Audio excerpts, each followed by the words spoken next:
legacy of the red, white, and blue. It's time for Veterans Issues, the show that brings you information about veterans, military, and their family.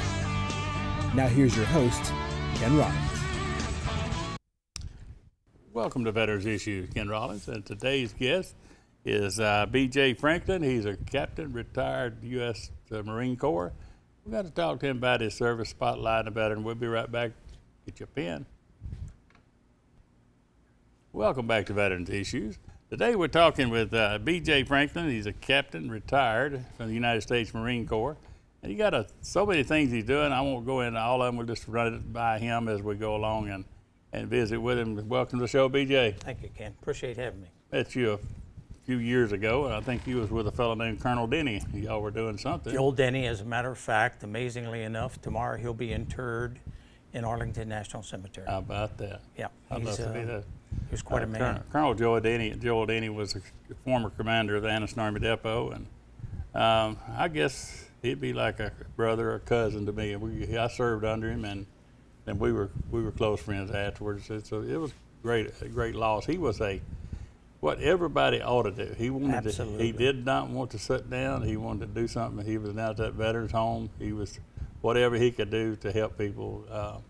I remember with Captain Comfort was killed. Yeah, Kyle Comfort. Yeah, Kyle Comfort. He was big with that with his wife Brooke, and him and Nancy just were a blessing to this community. And, what was your affiliation? You just knew him as a friend, or? Yeah, I moved into Cider Ridge 6 years okay. ago, and Joel lived out in Cider Ridge, and he came to visit me when I put up my Marine Corps flag and my other flag, and he sort of took me under his wing.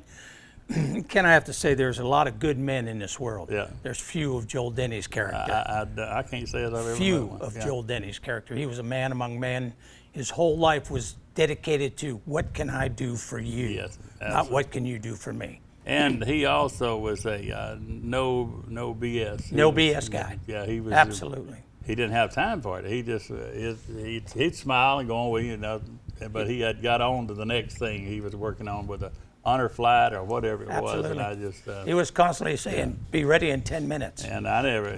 He and I would up at the park. People would overhear him say, pat me on the shoulder and say, "I love you." It was kind of weird that people would hear grown men do that, but him didn't have any time problem saying we that. didn't either. But anyhow, we got that out of the way. But let's go with your military stuff. I'm just going to spotlight us. Every once in a while we do a spotlight of a veteran, because what I want to do is I show that people go and serve in the military. They don't just quit serving when they take the uniform off, you know. So you went into service, the I went Marine into Corps, service or in are you going on? 1960. I was 7 days over 17. Excuse me, 7 days over 17, and I wound up in Paris Island. And the first night, I knew I wanted my mommy. I mean, No. I wanted my mother, and I made it through boot camp, and then I went to an advanced school, and I became an avionics technician. And I started out as a private. Through the years, I went all the way up to E8 Master Sergeant. Then I went to warrant officer. Then I went to LDO. Let's don't lieutenant get too and far. captain. It was you wasn't drafted. You joined. No. What was you doing? You just wanted to wear a uniform, or you wanted to be gung ho, or you just? I wanted to be a Marine. Every time I walked home from school, there was a Marine recruiting office. And every time I would go in, the guy would give me a free Coke and talk to me about it, give me brochures about the Marine Corps. And Why not the Army though? What, you pass up the Army? You just there wasn't one there was no around? Army recruiter on the way There you home, go, so there I didn't stop there. Well, I went in at 61 at 17. I got a waiver to go in at 17, so we kind of went along the same route. And you went to, where's some of the places you went? I didn't write down. Well, I've been, out of my 27 years that I spent in the Marine Corps, I was deployed for about 13 and a half. I was in Japan, I was in Korea, I was in Okinawa, 3 tours in Vietnam, Hawaii, and if the not in the States. military, you wouldn't have got to go to those. Nowhere. places. I But wouldn't have got when you anywhere. went in the Marine Corps, that drill sergeant was then I tell you how low you were, how sorry you were, and then he told you to be proud of you. You Yeah, noticed that? that's exactly right. What's wrong with that? I probably had more names called to me in the first week than I ever heard of before, and he literally beat me into submission and then Yeah. turned me around and made me somebody else and changed my whole character in life. I had a mean, first really sergeant slap me one time, and right down here at Fort Benning, Georgia, in Harmony Church. And I wanted to have him jailed. I wanted to cry. I wanted everything, but he did more to straighten me up than anybody I know of. Anybody in the world. And a little funny story, in '68, I'm in Vietnam, and I'm up on Hill 327, and I see this little wooden building with a plexiglass window in it, and I look and I see him standing there in his back. I can tell from his back who it is. I'm a staff sergeant. And I walk in, and he's talking to somebody. When it's done, he turns around, he's a first sergeant. I said, First Sergeant, is your name C.L. Stanford? And he looked down at me because he was really big. And he said, "You're right, it is, Franklin, and they made you a staff sergeant in my Marine Corps, and so I'm getting out." I obviously, made a major impression on him. You did. Might be the wrong impression. Yeah, but it turned out okay. But yeah, that's the experiences that we had in our service made us better people. I tell people, if you hire a veteran, that veteran has experienced the shift changes. They've experienced the change. One day you're sent out to do this, and halfway there they turn you around to go do something else. So you've learned to deal with the controversies. You've learned to deal with all that. So that's the reason I say that the veteran makes a better. Well, the veteran makes better thing because your character is amazing. You can't be just haphazard about everything you do and go through life. The structure that you're given, the ability to fulfill any type of task that's given to you, you can't fail. It's for a veteran to fail is not good. You're going to be paying a penalty for doing that. So you carry that through your whole life. Whenever Late '80s, I started a Vietnam veteran group here in town, and people were looking at me kind of weird because during that time you just didn't. If you went to apply for a job, you didn't say you was in Vietnam. You just left that off. Absolutely. And I started, and we did it. We brought the moving wall here. We had a welcome home parade down Melville Street. And all of a sudden, these hats started popping out. Vietnam veteran hat, just like that right there. And people were coming up with fancy ones. I mean, all kind of hats. Everybody was proud to be a Vietnam veteran. But I just didn't get that because I had always been proud of my service. Well, I'd always been proud of my service, but we had times when I was out in California. I lived in California and left for the second and third tour from there. We were not allowed to wear a uniform in town. Yep. Because if we wore a uniform in town, the chances were you were going to be in a big fight somewhere and somebody's going to really get hurt. And I was actually being transferred overseas and was at Norton Air Force Base. And I had to get there. I was at a bus stop to go to Norton Air Force Base, and I had on my khaki uniform. And 3 of these guys were over there that were not the kind of people that I usually dealt with. And one of them flipped a cigarette and hit me in the chest. And we got in a little tussle, and the sheriff had to come, and everybody there said he didn't do anything. It was these guys. He let me get on the bus, but I had blood on my uniform. And I got there, and my boss was really sorely displeased with me for doing it. But well, when I was mustered out when I got out of service, 8 years, 10 months at Fort Benning, Georgia, I had been medevac, so I was in a medical detachment, and I just decided not to re-enlist. And I had all new because I was medevac. I was issued everything new, and I was a bug sergeant. I had all the things with my stripes on and everything, new boots, and a duffel bag full of new clothes. And CW4 Wampler, W-A-M-P-L-A-R, was a guy that mustered us out, and he went through all the things you can do and what you can't do, and then he said those words. I suggest that you change clothes before you go out on the public. Absolutely. And because there's people out there that don't like us, and it didn't hit me real good, It didn't hit me real good. We got to go to a break. They're telling me to shut up. We got to go to a break, pay the bill. Be right back. Welcome back to Veterans Issues. We're talking to B.J. Franklin, and former captain of the United States Marine Corps. And let's get off of the Vietnam for a while, because there's some other things I want to say how you've done other things. Now I've seen in your bio thing that you had businesses. What kind of business? Believe it or not, when I first retired, I was a program manager to bring the AV-8B aircraft from McDonnell Douglas down to Cherry Point. That lasted about a year and a half doing contract work, and I opened a pool hall. Now, the funny thing about the pool hall was I opened it in January. 20 days later, the Gulf War started. Everybody was gone. Yeah. Here I was with this huge pool hall, and the only people I had was my retiree friends that would come in and spend all day with me. But it worked out, and we opened another one. I had 2 pool halls. I had a half interest in a restaurant. I had a takeout pizza place. I had RC cars, and I had 6 or 7 different businesses. And in 2001, I sold them all and went and played golf every day.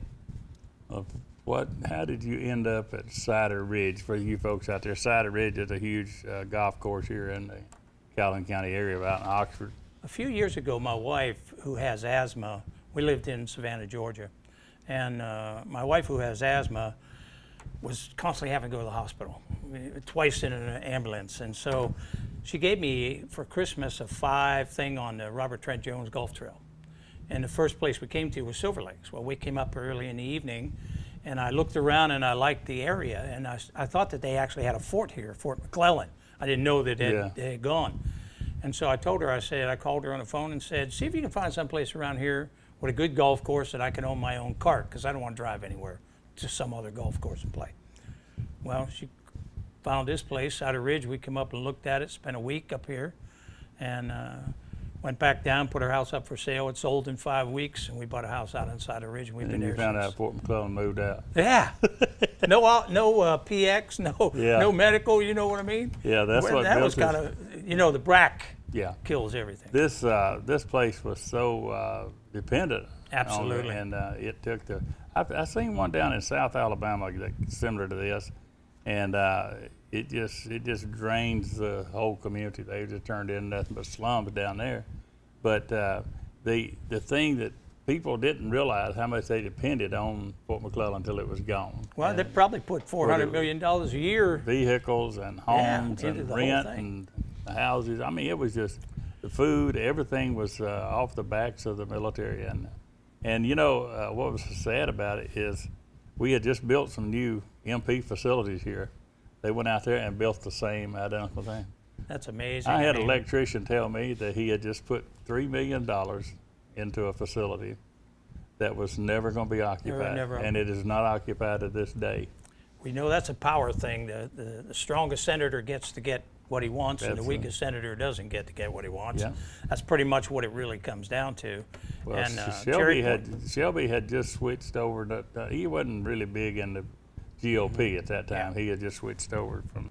Yeah, you was talking about one of the things I noticed is that you was talking about photography. What are you, a professional photographer? What do you do in photography? Well, I do sports at a professional level. I do sports for almost every high school in the Calhoun County. I have all sports. All sports now. Okay. I've even done swimming over at the Y, but I've been an official, as I told you earlier, for 42 years. I retired in 2012 because my knees won't cut it anymore. But I have anticipatory knowledge of what somebody's going to do on a sports field. So that helps with photography. I mean, if you're standing there and then you watch something and you got to do this to see it, no, but you see something, you might be able to do it. And so I've turned into a sports photographer, and I shoot for EA Sports Today, which is a local website. I shoot for Alabama High School. I shoot for Oxford, Ohatchee, Donahoe. Every single sport that we have, I shoot for. And you mentioned somewhere along the line, the Veterans Home. You go down to, you take pictures down there or you go down and play music. I know that. Yeah, I played music there since the day they opened. Country music, oh. Yeah, mostly country and a little bit of original stuff. And I'm not much into rock and roll, and I'm certainly not into hip hop. I'm a little too old for that. But the stuff that you call original is what we listened to in Vietnam. Absolutely. I guess. Good Morning Vietnam. Yeah, I like the Creedence Clearwater. Yep. That's I get some of that stuff and I post it at nighttime just to let my friends know what real music's like. When those guys were up there, there's 4 people. They didn't have the fancy lights and the synthesizers, and it was just a guitar, a keyboard, a bass, and drums, and some guys that could sing. 62, I was in Iwakuni working in the Chow Hall. I was working in Iwakuni, Japan. Oh, okay. I'm working in the Chow Hall, and they keep us after hours because there's a U.S. show coming in. I'm only a Lance Corporal. In the door comes Johnny Cash, June Carter, and they're going to do a show over at the thing. And I mean, I was so surprised at who came in. You see that in Germany a lot. Different people coming in at they bring them in through the USO. USO, yeah. I don't want. I got a USO thing. If I hope we got time for it. If I was in Vietnam and I went into town, saw 3 letters USO. To a GI, those are the most welcoming words in the world. Absolutely. I went in, and I had no idea what the food was. It looked like a buffet. Bunch of special forces guys, and it was in the train where they home base. And I was looking at it, couldn't make out the name because of Vietnamese. And the guy said, that is good. So I got that on toast, and I had something similar to a Coke, and I ate it. Well, outside, when I went outside, one of the guys felt sorry for me, coming to me and says, you know what that was? And I says, I don't really know. He says, you just ate dog meat. Yeah. And I hated special forces guys ever since. I've had a few of them on the show, and I always let them know how much I hate them. The Don Hobden down there that owns Kia on South Quintard over in Gadsden, he was special forces. He didn't get it to start with, but when I told him later what it was, he understood why I hated him. But anyhow, you went on from you're still doing the thing out at Sided Ridge. Yes. But at one time you was commandant of the Marine Corps League. You and this I one was here? this one up here is 1326 or 1327 detachment, and we started in we were 1327 down in Savannah, Georgia. Actually, it was West Chatham, and I was one of the original members of that particular thing, and I was the senior vice, and then I became the commandant of that unit before I moved up here. And when I moved up here, I continued doing the music, playing, taking care of the golf thing, started in photography, and time became very, very difficult for me to give up my time. I was constantly doing something. So I backed out of that. I've been asked by all the people here to join, and I tell them I'll take pictures of them anytime they want to call me. But the problem, and you know what it is, when you join something, and you're a go-getter, you're in charge of everything. Yeah, you're absolutely I right. mean, I got enough things on my plate. You're trying to take some stuff off of the I'm trying to take some off. Like I told you, I'm going to be 75 in October. We got 1 minute left. I want to hit you on this right. Had nothing to do with your service, but the state that we're in right now in this country, you and I served our country. A lot of people serve in different ways, not even in uniform. But those of us that did serve, it hits home when we see bad things happening to our country. Absolutely. Right now, I feel better about America than I have in a long time, but I'm also scared as to what can happen because of the division is how we're divided. How do you feel? Well, there's always been a division in but our not to country, the but extent. it's never been as pronounced as it is now. Hostile. I mean, it's hostile. Absolutely correct. If you say a word or you do something, somebody's going to be on you. You can't even, talk man to man about something because somebody else hears you, and suddenly there's a big thing. We don't know how to integrate with people anymore. We don't. And the younger people coming up really don't care about us. I mean, they don't. If yours is blue and mine's red, we don't get. That's exactly correct. It Exactly all comes correct. down to red and blue anyhow, and it really makes no sense. And our countries are going downhill on that in some aspects of that, but we're going up on other. Man, I appreciate you being on the show today. Thank you for having me. Thank you for having Semper Fi, brother. Semper Fi. And we'll see you on the turnaround. Back got news that you can use. Welcome back to Veterans Issues. I do appreciate JT for being on BJ for being on here today and talking about his experiences as a Marine in the Marine Corps. Very interesting. I want to remind you again that the Firefighter Memorial in Anniston is completed. We're going to add a little touch up to it, maybe a little a prayer on there, and then we're going to have it. We're going to dedicate it, and I'll keep you informed. I'm going to have a meeting on the 12th of July. We'll determine that then, and we'll dedicate that memorial. If you've got a power chair out there that still works, got good batteries in it, I got veterans that need those. Veterans that don't have the ability to get it through the VA or Medicare or whatever, but they'd like to ride up and down the street and gossip and go to get their mail and things like that. So if you got one, give me a call, and I'll take care of it for you and get it to the veteran. The Oxford, the Home Depot is in Oxford is on the 30th this month, is building a ramp for an 86-year-old Korean veteran, and they're building it with their team and their materials. And I just want to give a shout out to them. at the Home Depot here in Oxford, and Ashley and all the group out there may have that manager on here one time to talk about that. But they do good things. They go out as a team, and this veteran is going to have his first chance to get off of his porch where he can ride down to the mailbox and things like that. So a great day on the 30th. So, and I want to remind you, Superior Hyundai, they sponsored this show, and Mac and all those guys up at George, they do great work. Now, here's where I'm going to save you some money. You can thank me later. But if you go in there with a DD214 showing that you're a veteran, you can get $500 off of a new Hyundai. But if you tell them you saw it on Veterans Issues, you can get another $500. So I saved you $1,000, and you can thank me later. But now that's a great. You're getting a great car, and you're getting $1,000 off just by watching this show. So do that. And if first responders, you get a discount, $500 discount also. And I think he told me, yeah, teachers get one, and first buyers. I never heard of that, but the people that buy their first car, the kids coming in getting their first car, they get a discount. So that's great things from Superior Hyundai there on Quintard. The VA hotline, 855-948-2311. Here's a number I want you to write down. This is some things that's been happening here in the last couple of days. The hotline, the crisis line for suicide, 1-800-273-8255. And when the voice comes on, press 1. That's for suicide. Wounded Warriors Alabama at gmail.com. Wounded Warrior Alabama at gmail.com. 256-458-2715. That's the people that's working with Home Depot to build that ramp. If you got a Lowe's card and you want a veterans discount, go to Lowe's, Lowe's.com/military, and log into that. And when next time you go, you'll only have to give your phone number to get your discount. Run out of time, get that law enforcement tag when you get a new tag. It helps us build everything up there in the park. This week, the salute goes out to all the first responders that just went through a heck of a thing here in Calhoun County the last couple of days. All the first responders, salute, we're gone.